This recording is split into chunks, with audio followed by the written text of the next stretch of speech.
Sir नमस्कार। नमस्कार। अच्छा सर, आप ये बताएं कि आप एक तरह से इस पूरे संग्रहालय का पर्याय ही बन चुके हैं। नहीं नहीं, ऐसा कुछ आपको नहीं अपने आप ने इतना तपाया है, यहाँ पर इतना काम किया है, सबके साथ इतना मिले हैं, आत्मसात किया है कुरुक्षेत्र की पूरी भूमि को। तो कुरुक्षेत्र में आपका आना कैसे होता है, उसके बारे में बताएं। देखिए, हम लोग जब कुरुक्षेत्र आए थे 1987 में, इंस्टीट्यूट ऑफ आर्कियोलॉजी की तरफ से हम लोग यहाँ पे राजा हर्ष का टीला है उसकी खुदाई करने के लिए पहली बार कुरुक्षेत्र आए थे। तो सन 87, सन 88 और सन 89 में 3 सालों में हमने यहाँ खुदाई की राजा हर्ष के टीले की। उसके बाद में यहाँ से चला गया था दक्षिण भारत, मध्य भारत में मैंने छत्तीसगढ़ में मेगालिथिक साइट्स की एक्सहिबिशन की, लेकिन फिर कुरुक्षेत्र के प्रति मोह था, प्रेम था। अच्छा, आप को अगर थोड़ा सा हम रोकें और पीछे जाएं, आपने कहा कि खुदाई हुई थी। हाँ जी, हाँ जी। तो क्या उससे पहले भी खुदाई हो चुकी थी या आपके बार में ही पहली दफे वो खुदाई हुई? पहली बार। इससे पहले ये साइट जो है 1861 और 65 के बीच में, 1861-65 के बीच में अलेक्जेंडर कनिंघम जो सर्वेयर जनरल थे आर्कियोलॉजिकल सर्वे ऑफ इंडिया के, तो वो कुरुक्षेत्र आए थे। उनको कुछ सिक्के मिले थे, यहाँ गांव जो बाहरी है उस तरफ कुछ कुषाण कॉइन्स मिले थे। तो लंबे समय से भारत जब आज़ाद हुआ तो लंबे समय से डिमांड थी इस टीले की खुदाई करने की। तो अल्टीमेटली सन 1987 में अच्छा, जब यहाँ पर सर खुदाई होती है इस टीले की, तो फिर मिलता क्या है? बहुत सारी चीज़ें हैं। देखिए, माने जैसे आम लोगों का जो कॉन्सेप्ट होता है ना कि यहाँ से क्या बहुत सोना चांदी या ऐसी चीज़ें भी बीच पे मिलती हैं, छोटी चीज़ें। लेकिन हमारा जो आर्कियोलॉजी का जो कॉन्सेप्ट जो होता है कि जब हम ऊपर से नीचे, सबसे ऊपर जब हमने खुदाई शुरू की तो हमें क्या मिला, मुगल काल की चीज़ें मिली। ओके। तो जैसे जैसे नीचे जाते गए, खोदते गए तो हम कुषाण पीरियड तक यहाँ पर पहुँचे, यानी अच्छा। 2000 साल तक, 2000 साल पहले तक पहुँचे। तो वही जो हर पीरियड की अपनी एक खासियत होती है। कुषाण पीरियड की ईंटें कैसी होती थी, वहाँ के बर्तन कैसे होते थे, बच्चों के खेल के खिलौने कैसे होते थे, सिक्के कैसे होते थे, ऐसे ही बात। अच्छा, अगर सर हम बात करें, आपने जिस तरह से कुषाण पीरियड की बात की, जी, तो कुषाण पीरियड के समय पे कुरुक्षेत्र का स्वरूप कैसा रहा होगा? देखिए, कुषाण पीरियड के समय जो उस समय जो एविडेंस जो बताते हैं, तो ये उस समय एक ज़्यादा बड़ा स्वरूप नहीं था इसका। एक छोटा सा जिसे गांव या टाउन कह सकते हैं इसको। और इसको लगभग वहाँ से 500 साल तक रुकना पड़ा, इसका विकास होता रहा। जब पहली बार 570 550 के करीब, 550 ईस्वी के करीब इसको राजा हर्षवर्धन के जो पूर्वज थे, पुष्पभूति जो वंश कहते हैं, पुष्पभूति ने इस शहर को अपनी राजधानी बनाया। अच्छा, उन्होंने इस जगह को अपनी राजधानी बनाया, तो उसका क्या कारण रहा था? देखिए, ये एक, जैसे आप कह सकते हैं कि एक बफर स्टेट थी थानेसर जो स्टेट थी। एक तरफ इसके जो पश्चिम की तरफ जो था होड़ था हूणों का। ओके। हाँ, और पूरब की तरफ जो होड़ था उत्तर गुप्तों का होड़ था। तो वो जैसे कि आप 500 ईस्वी के करीब यहाँ पे हूणों के भी आक्रमण हुए। और हूणों के जो 2 राजा थे, जिनको कि आज जैसे विद्वान कहते हैं कि बुद्धिस्ट पावर्स को खत्म करने में हूणों का बहुत बड़ा योगदान था। अच्छा। हाँ, तो तोरमान और मिहिरकुल 2 हूण थे। पहले तोरमान आते हैं, फिर उनका बेटा मिहिरकुल था। लेकिन जिसे कहते हैं कि मिहिरकुल, जब ग्वालियर में एक प्रशस्ति है, ग्वालियर प्रशस्ति, तो उसमें जब मिहिरकुल को राजा यशोधर्मा ने हराया था, हम्म। तो वो उसमें लिखाता है कि मैंने उस मिहिर कुल का सिर नीचा किया जिसका सिर की थानेश्वर महादेव के अलावा और किसी से नीचे नहीं होता था। ओहो हो। तो इसका मतलब जो था कि मिहिर कुल जो था शैव था। ओके। पीछे तो हूण कैसे भी रहे हों, लेकिन हूणों ने शैव धर्म अपना लिया था, तो उनका भी इस रीजन पे होल्ड रहा। अच्छा, एक आप ये बताएं कि हूण थे, फिर वो हराए गए, परास्त हुए, जी और सम्राट हर्षवर्धन के हिस्से में वो उनका यश आता है जी। हराने का। तो हूण फिर वो गए कहाँ? ऐसी कौन सी क्या ऐसा कुछ है कि कुछ जातियों में उनको देख सकते हैं? ऐसा कोई कहीं गया नहीं। ये भारत भूमि की सबसे बड़ी जो खासियत रही है कि यहाँ चाहे ग्रीक आए, पर्शियन आए, हूण आए, मंगोल आए, चाहे कुषाण आए हों, तो सारे इसी मिट्टी में रच बस गए। जैसे जो उनका जो प्रीस्टली क्लास था वो ब्राह्मणों में फिट हो गया, ओके। समायोजित हो गया। जो वॉरियर क्लास था वो क्षत्रियों में। कमाल। जो बाकी के जो और जो कृषक वो थे जातियों में या बाकी जातियों में आ गए। अपने जैसे जो दूसरे जो लोग थे वो ऐसे समाज में फिट हो गए। अच्छा, एक ये बताएं प्लीज आप बात जो हम सबकी जिज्ञासा रहती है, वो ये है कि एक वैदिक पीरियड रहा जिसके लिए कुरुक्षेत्र जाना जाता है, तो वो समय कैसा था कुरुक्षेत्र का? अगर आप कल्पना करें उस समय की, तो किस तरह का वो स्थिति रही होगी? देखिए, वैदिक पीरियड को जब हम वैदिक पीरियड की बात करते हैं तो वो पीरियड ऐसा था कि एक तो उस समय का भूगोल कैसा था। भूगोल का मतलब कि उस समय कौन कौन सी नदियाँ यहाँ बहती थी, क्योंकि नदी और पर्वत भूगोल बनाते हैं, इनकी सबसे बड़ी भूमिका होती है। तो जब हम ऋग्वेद को रिफर करते हैं तो उस समय कुरुक्षेत्र में लगभग 9 के करीब नदियां बहती थी। जैसे बाद में वामन पुराण में भी आया है कि सरस्वती, दृषद्वती, आपगा, गंगा, मंदाकिनी, मधुश्रवा, कौशिकी, तो ये सारी 9 नदियां इस भूभाग को, कुरुक्षेत्र के भूभाग से होकर के बहती थी। और जैसे वामन पुराण में बाद में कहा भी गया है कि सारी नदियां हमेशा बहने वाली नदियां नहीं थी। वामन पुराण में कहा गया है कि वर्षा काल वही सर्वा वर्जित्वा सरस्वती, कि सरस्वती को छोड़ करके सब जो बाकी जो 8 नदियां थी ये वर्षा काल में बहने वाली सीजनल रिवर्स थी।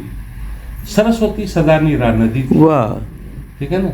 तो सरस्वती जब यहाँ से बह रही थी तो वो तो वैदिक सभ्यता का जो प्राण था सरस्वती नदी रही। इसीलिए जैसे वेदों में कहा भी गया है ना कि अमृत तमें, नदी तमें, देवी तमें, सरस्वती, की माताओं में, देवियों और नदियों में सरस्वती सर्वश्रेष्ठ है। और ऋग्वेद का जो नदी सूक्त है उसमें सबसे ज्यादा बार अगर किसी नदी की प्रशंसा गाई गई है तो वो सरस्वती नदी है। तो एक तरह से अगर हम देखें तो सम्राट हर्षवर्धन एक तो बफर जोन के मामले में यहाँ पर आए, हाँ, और दूसरा फिर उनका वंश आया। क्योंकि हर्षवर्धन एक्चुअली दुर्भाग्य यहाँ का यही रहा कि हर्षवर्धन को चंद समय के लिए हर्षवर्धन ने यहाँ रूल किया।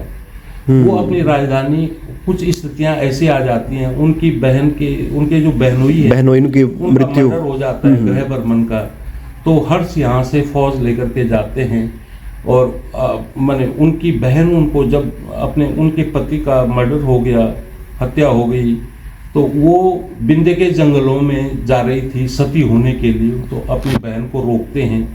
फिर उनकी बहन ने कहा कि आप वापस थानेश्वर मत जाओ, यहीं कान्यकुब्ज का जो कन्नौज के राजा बन जाओ। उसने कहा बहन मैं राजा तो बन जाऊंगा, लेकिन मैं असली सत्ता तुम्हारे ही पास होगी, नाम पर होगी।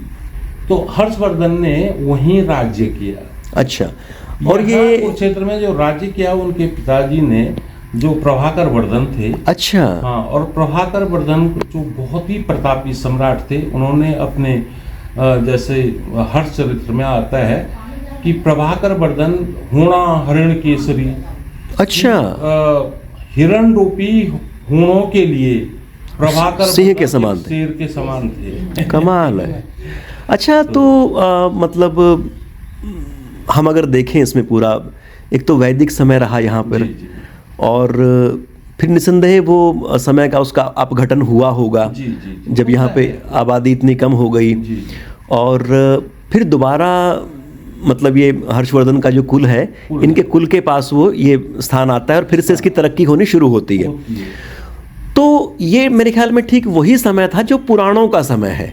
हाँ, लगभग जो मुख्यतः जो पुराणों की रचना हुई है, जैसे कि हम ईसा की पहली एक शताब्दी से लेकर के और 9वीं 10वीं शताब्दियों तक जो पौराणिक युग रहा पूरा, पौराणिक युग जिसे हम कहते हैं। तो इन्हें एक वैदिक युग हो गया, एक पौराणिक युग, कुरुक्षेत्र को हम कह सकते हैं, अगर वो दो पार्ट में दो माना जा सकता है, एक पौराणिक और एक वैदिक कुरुक्षेत्र। और आज हम रह रहे हैं उत्तर पौराणिक काल में रह रहे हैं। जी जी जी। तो इस तरह से रहा। अच्छा, फिर अगर हम देखें, फिर वो समय भी जाता है और फिर जो स्थानेश्वर महादेव है जी, इस पे फिर अटैक होते हैं कुछ आक्रांताओं के, तो वो समय कब का रहा, क्या स्थिति रही? असल में जब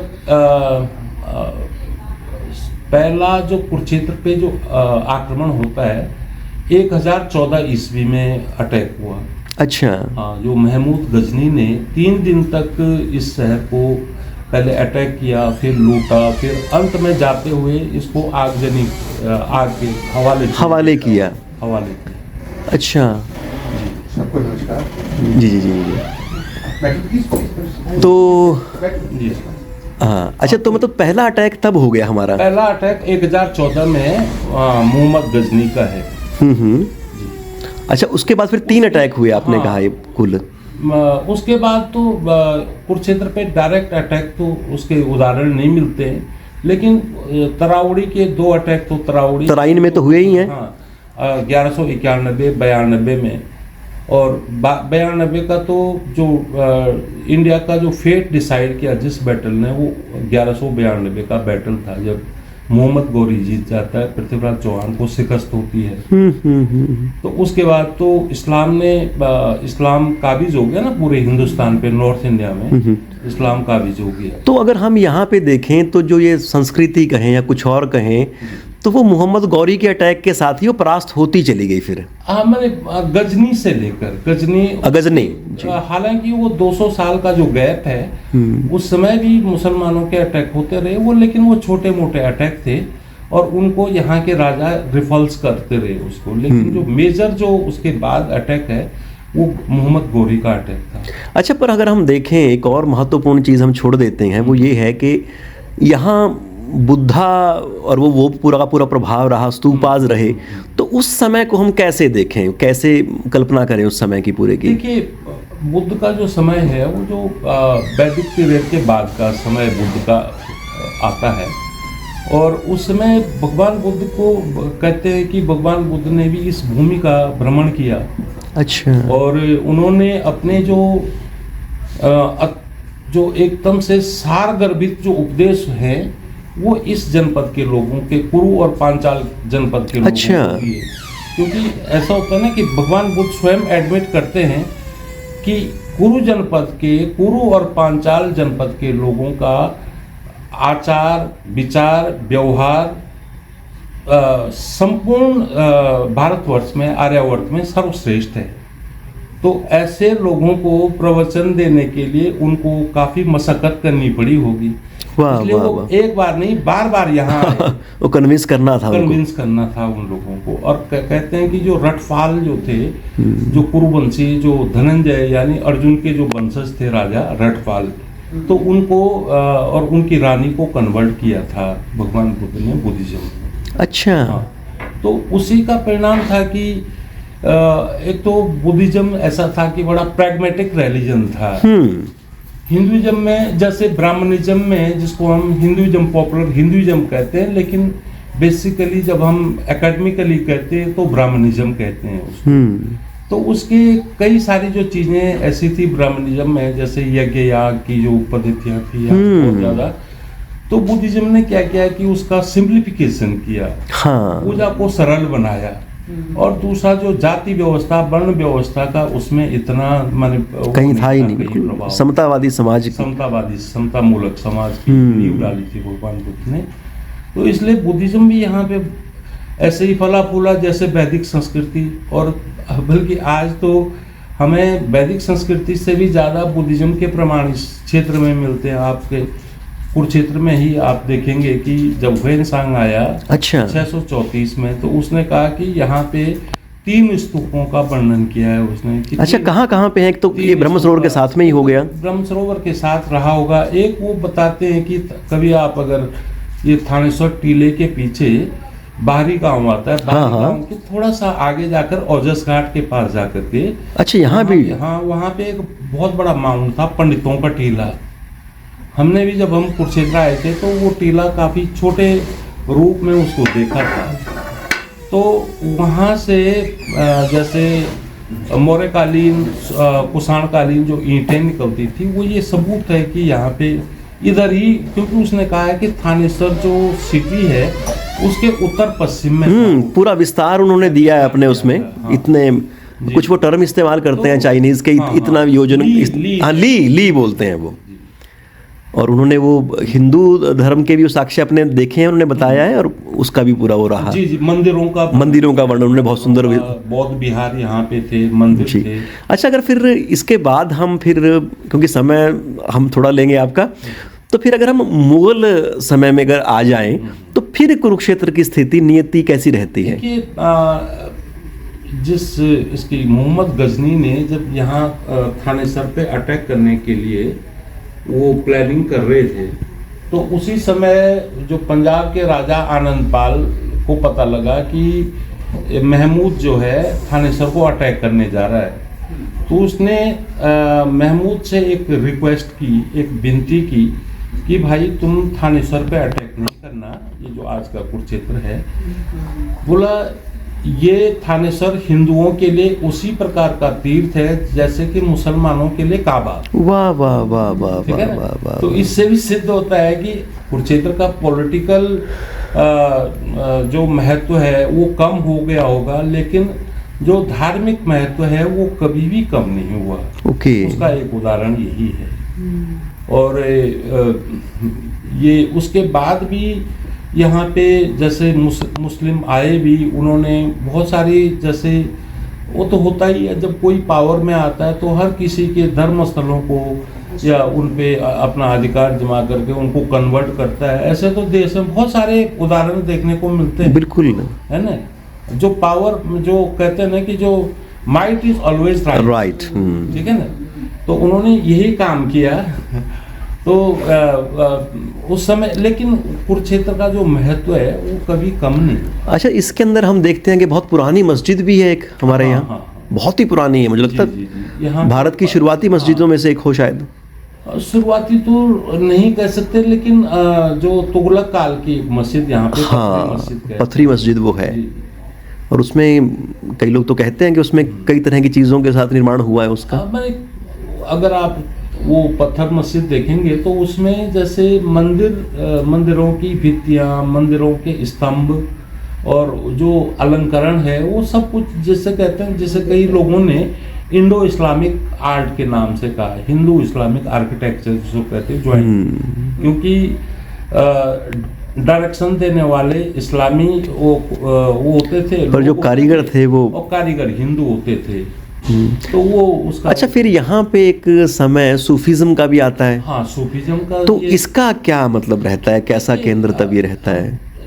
जो भी सूफी जो लोग थे, ये इस्लाम के साथ ही ये लोग भी आए। जैसे ये सूफीज्म जो था, अगर आप कहें कि एक इस्लाम का एक बिल्कुल मॉडरेट और स्वच्छ प्रारूप, जिसमें कि जिसे कहते हैं आपकी, माने बियॉन्ड राइचुअलिस्टिक फॉर्मेलिटीज, जो राइचुअलिज्म को वो लोग इतना नहीं, वो जैसे सरिया कहते हैं ना, सरा कहते हैं मुस्लिम लॉ को, तो उसको अलग रख करके, और सूफी लोग अपना जो जैसे जो अल्टीमेट जो रियलिटी की उपासना करते थे। कुछ लोग उसमें भी जैसे अलग अलग स्कूल थे सूफियों के। कुछ लोग जैसे एक जिक्र खफी, अच्छा, शांतिपूर्ण ढंग से जैसे अल्लाह के नामों का 100 नाम का मन जप करते थे, और कुछ जिक्र जली माने वो थोड़ा सा गा करके और शाम की कव्वाली के साथ तो दोनों तरीके, जिक्र जली और जिक्र खफी। अच्छा, हमारे यहाँ पे अगर हम देखें थानेसर में कौन से सूफी पीर हैं? चिश्तिया संप्रदाय के यहाँ पे थे, और चिश्त अफगानिस्तान में एक जगह है, तो वहाँ से इस संप्रदाय की शुरुआत हुई थी।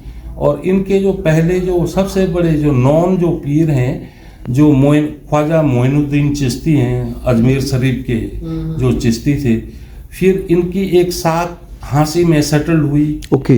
और एक जैसे आगरा में शेख सलीम चिश्ती वाला जो ये है, और एक शाखा इन्हीं की हांसी से ही एक शाखा यहाँ कुरुक्षेत्र में सेटल हुई। तो यहाँ पे वो कहाँ पे हैं? यहाँ पे जो शेख चिली जो मकबरा है ना, उसके सामने एक छोटी सी मजार है, तो वो ख्वाजा जलालुद्दीन चिश्ती की है। एक तो हर्ष के टीले पे है, हाँ। उसको बोल रहे हैं आप? हाँ, जो टीले पे है, टीले पे जो है। हाँ। अच्छा। हाँ, हजरत कुतुब जलालुद्दीन की वो है, वो थानेसरी वो है। थानेसरी जो अपने टाइम के बड़ा माने जो है बहुत ही, जिसे कहते हैं कि विद्वान सूफियों में इनकी गणना होती थी। और इनके समकालीन एक माने जो लेटर्स से पता लगता है, जो आपस में जो माने खत लिखते थे, तो उससे पता लगता है। अच्छा, कुछ लोग ये कहते हैं कि और ये जो शेख चहेली थे, तो क्या उसी सिलसिले में थे ये? ना, शेख चहेली बेसिकली यहाँ पे जो चिश्ती थे, ये तो हजरत कुतुब जलालुद्दीन चिश्ती थे। उसके बाद जो उनकी गद्दी नसीन हुए, वो हजरत निजामुद्दीन चिश्ती थे। निजामुद्दीन जलालुद्दीन जो थे अकबर के समकालीन थे। अकबर भी उनसे 2 बार मिलने कुरुक्षेत्र जब आए। अच्छा। और निजामुद्दीन का झगड़ा जहांगीर से हो गया था, वो इस बिना पे कि जहांगीर का लड़का था खुसरो ने अपने जहांगीर से एक बार रिवोल्ट कर दिया था। तो रिवोल्ट करने के बाद जब वो काबुल की तरफ भाग रहा था, तो रास्ते में थानेसर पड़ता है, तो थानेसर में उसने 2-3 दिन उनको टिकाया। अच्छा। तो इससे खपा हो गए जहांगीर। तो जहांगीर ने कहा, भाई उस समय का सबसे बड़ा जो दंड होता था कि तुम देश छोड़ो और तुम मक्का शरीफ की यात्रा पे निकल जाओ। तो वो मक्का शरीफ की यात्रा पर निकले, और वहां से फिर वापस कुरुक्षेत्र नहीं आए निजामुद्दीन। अच्छा। वो रह जाते हैं, चिश्त में रह जाते हैं। ओके। और चिश्त में भी उनके साथ एक थोड़ा सा माने वो किस्सा हो जाता है कि वहां पे वो ना चिश्त में रहते हुए कि कभी भी जो फ्राइडे प्रेयर होती थी, उसमें जुमे की जो नमाज होती थी, कमाल है, वो अता करने नहीं जाते थे। ओहो। तो एक बार लोकल लोगों ने शिकायत की, भाई कि देखो ये कैसा पीर है, सूफी है, ये तो जुमे की नमाज में आता ही नहीं है। तो कहने लगे, यार मैं जुमे की तुम्हारी नमाज में क्यों आऊं, तुम्हारा तो जो मौलवी है वो शिया है। ओहो।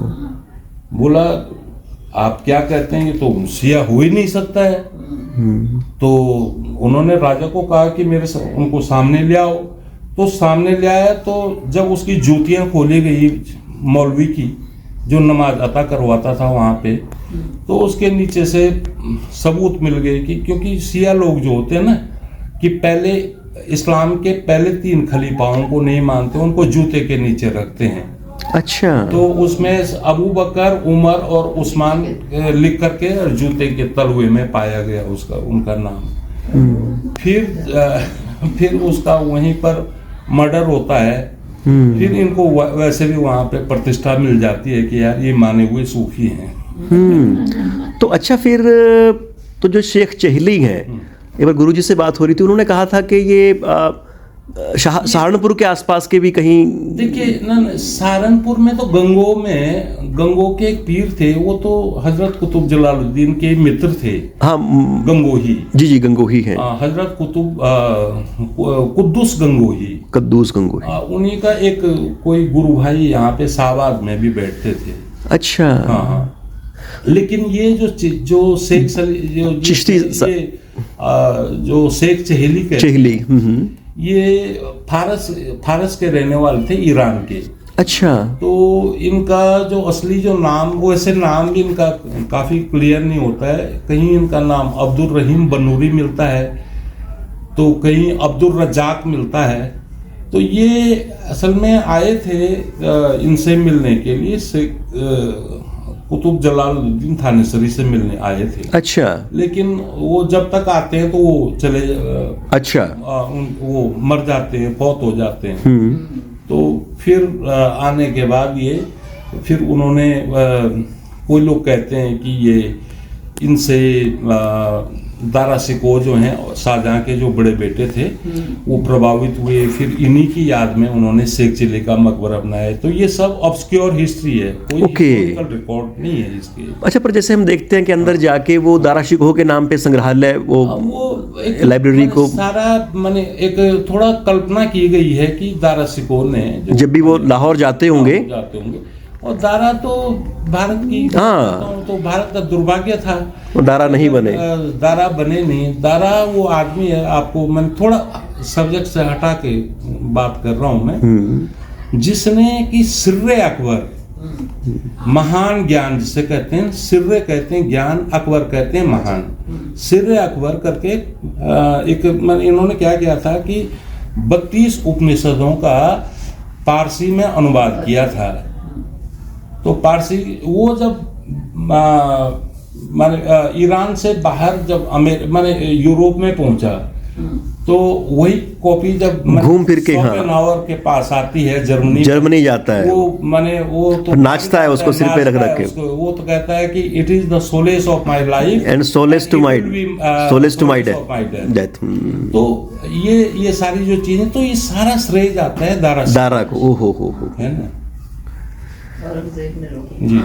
तो ये बहुत आदमी किस कदर मारा गया, हाँ, कैसा उसका वो, और उसका वो सर मतलब पेश किया औरंगजेब ने अपने फादर को, शाहजहां को थाली में रख के कि आपके लिए फादर साहब मैं कुछ लेके आया हूँ गिफ्ट।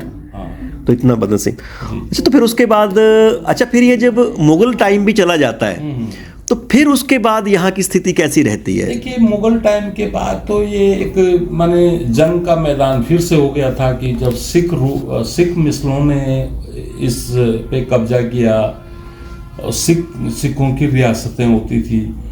तो ये भी बताते हैं कि ये शेख चिली मकबरे के ऊपर जो छज्जा था ना, तो वो सिख लोग उठा करके कहीं और दूसरी जगह ले गए, ऐसे चौकोर से जो छज्जा था। अच्छा। और उस समय ये ऐसा था कि सारे लोग अपने को इस जमीन का, इस लैंड का माने प्रभुत्व की लड़ाई यहाँ चल रही थी।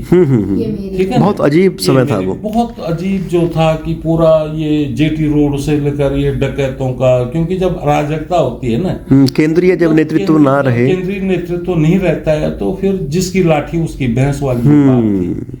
और वो चलती रही। फिर ब्रिटिशर्स ने उसको काफी हद तक कंट्रोल तो बहुत किया और उसके बाद की कहानी तो सब जानती है। नहीं, जब ब्रिटिशर्स यहाँ पे आए तो ब्रिटिशर्स का यहाँ थानेसर में कहाँ बड़ा ऑफिस होता था? ऐसा तो ब्रिटिशर्स के ऑफिस का क्या जहाँ पे पहली पुरानी तहसील थी यही रहता होगा? हाँ, मैंने ये जो तहसीलें थी, तहसीलों का जो निर्माण मैंने कम से कम जो था उसी को मान सकते रेलवे रोड पे। हाँ, क्योंकि उसके पास ही में उनका चर्च भी चर्च भी वही मिलता है। हाँ, तो संभावना उसी की है, संभावना उसी की है। और बाद में अगर हम देखें तो ये जो माता अहिल्याबाई होलकर हैं, हाँ, उन्होंने मराठास ने, देखिए एक्चुअली क्या है कि कुरुक्षेत्र के मंदिरों के लिए जो तीर्थ संपदा थी उसको बचाने के लिए मराठों ने बहुत पैसा भी दिया। अच्छा। हुआ ये था कि 1761 की लड़ाई से पहले 1760 के करीब कुंजपुरा में मराठों की और अब्दाली का मुकाबला हुआ था।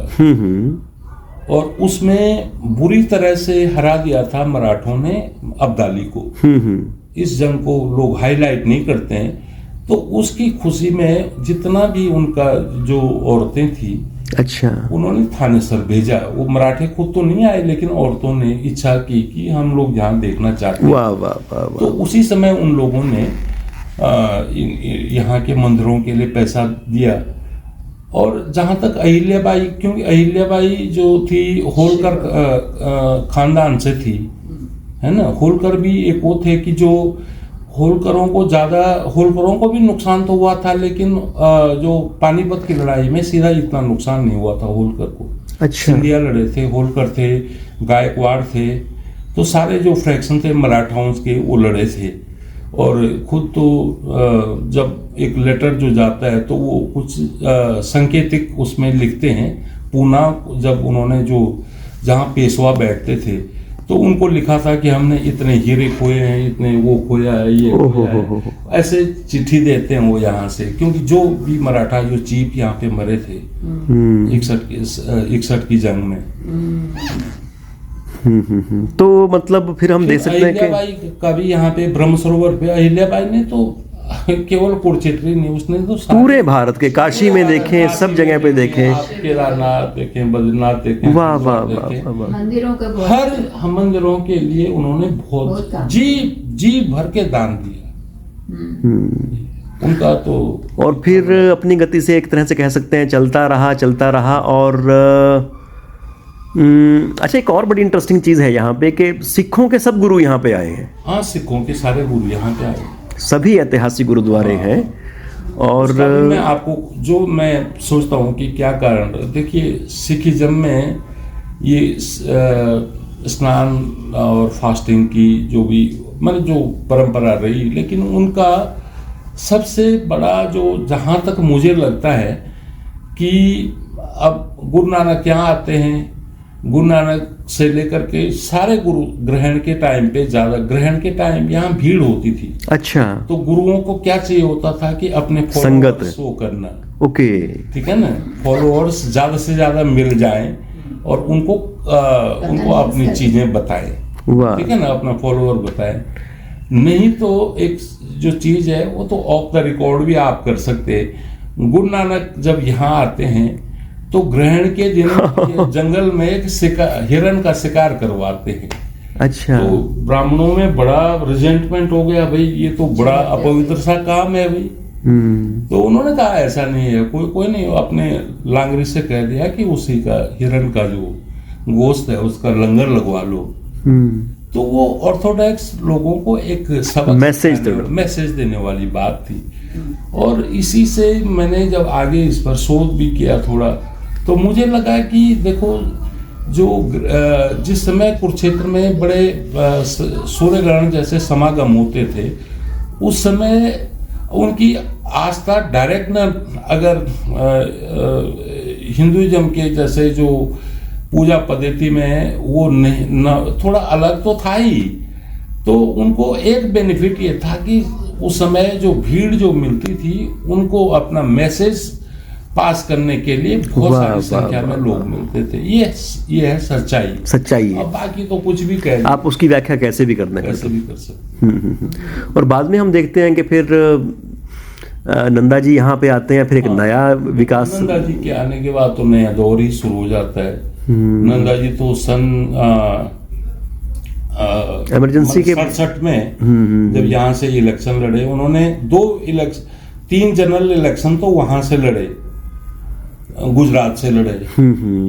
और फिर चौथे के लिए 67 वाले में यहाँ आ गए। तो तब कुरुक्षेत्र कंस्टिट्यूंसी नहीं थी, कैथल कंस्टिट्यूंसी होती थी। तो वो सोमावती अमावस्या के टाइम पे कुरुक्षेत्र स्नान के लिए आते हैं। ब्रह्म सरोवर में उनको स्वच्छ जल नहीं मिलता है तो कीचड़ का तिलक लगा लेते हैं। तो और फिर एक महासंकल्प भी लेते हैं कि मैं कुरुक्षेत्र के लिए कुछ करूंगा। और अगले साल जो है 1968 में इन्होंने कुरुक्षेत्र डेवलपमेंट बोर्ड बनाया। कुरुक्षेत्र के तीर्थों की पूरी उसके सौंदर्यवर्धन के लिए, उसके सांस्कृतिक उत्थान के लिए। यही कहानी खत्म हो जाती है। जी बहुत बहुत धन्यवाद सर, बहुत बहुत धन्यवाद। मैं अब यहाँ एक सवाल मेरा ही, मतलब ये तो के मुगलों का और उनका हो गया, पर जो महाभारत की कहानी है यहाँ पर वो कैसे यहाँ पर आए, कैसे वो हुआ? देखिए, महाभारत के लिए भी देखो, युद्ध के लिए ना एक जगह तो चाहिए होती है। जी। तो कहते हैं कि अब ये एरिया जो था कि अगर हम उस काल में देखें तो जैसे महाभारत में ही जिक्र आता है कि महाभारत तक सरस्वती सूखने लग गई थी। महाभारत में जिक्र आता है कि दृश्य या होती सा सरस्वती, अच्छा, अदृश्य कि होती। कभी दृश्य होती है, कभी अदृश्य होती है, वो सरस्वती है। अच्छा। तो उस समय तक ये काफी, जैसे कहते हैं ना, एक बियाबान और मैदान था। डेफिनेटली यहाँ पे लोगों की आबादी कम रही होगी। तो इस, और फिर ये था कि जहाँ माने ये वो जगह थी, जैसे कौरवों के जो मैक्सिमम जो सहायक थे वो पश्चिम से थे। गांधार से के लोग थे, मद्र के लोग हैं। और कहानियां तो कैसे भी बन जाती हैं कि जी माने मद्र के लोग, ऐसा थोड़ी होता है कोई राजा जैसे कहते हैं कि आए तो वो पांडवों की हेल्प करने थे और दुर्योधन की आवभगत से प्रसन्न हो गए करके, और वो ऐसा नहीं होता है। जब एक राजा निश्चय करके निकलता है ना तो आता है। तो क्या था कि नॉर्थ वेस्टर्न रीजन से जो हमेशा भारत के जब अटैक हुए तो इधर ही से हुए, तो उधर से ये लोग आए थे। और इनको एक कुरुक्षेत्र से आगे अगर वो बढ़ जाते तो जैसे दिल्ली या इंद्रप्रस्थ वाला जो इलाका था, तब तक तो वो काबिज हो जाते। तो यहीं पे रोकना, ये बफर जोन वाला जो मामला है, जोन वाला जो मामला है ना, यहीं पे रोकना लाजमी था उनको।